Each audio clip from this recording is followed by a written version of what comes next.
So this is one from the start of the day. This one is, here's the OR3.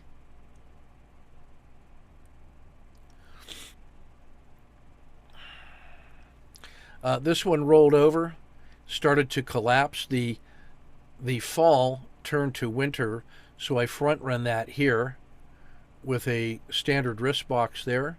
And then if it breaks below the OR3, I think this thing can really free fall.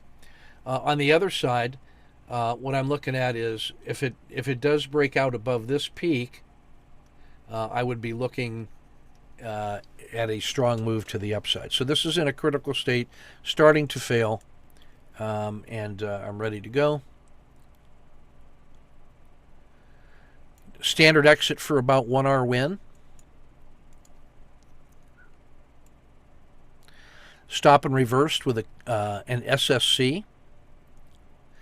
1 hour loss. Stop and reverse on a collapsing dragon.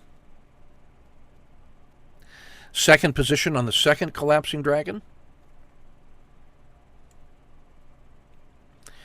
Third position on another 2-hour battle drill, because why not?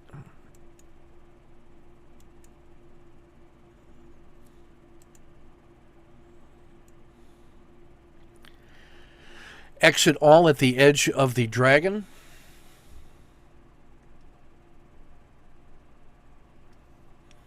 So that's 1.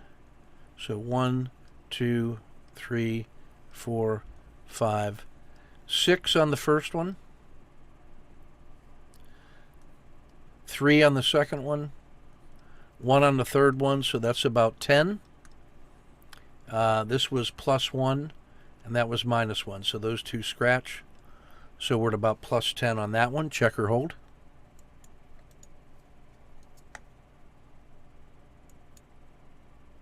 This is XOP, Oil Exploration, one of the most liquid and volatile ETFs going. This one, I try the short continuation. I like that one so much that as soon as this rolled over and started to fail, I front run that to the downside with a standard risk box.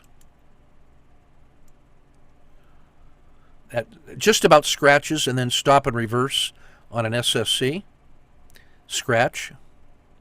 I thought hard about a COTA 2 reentry. I took the second COTA 2 reentry, standard risk box, and then added about 3 more on a routine exit at the PSAR cross. Check or hold.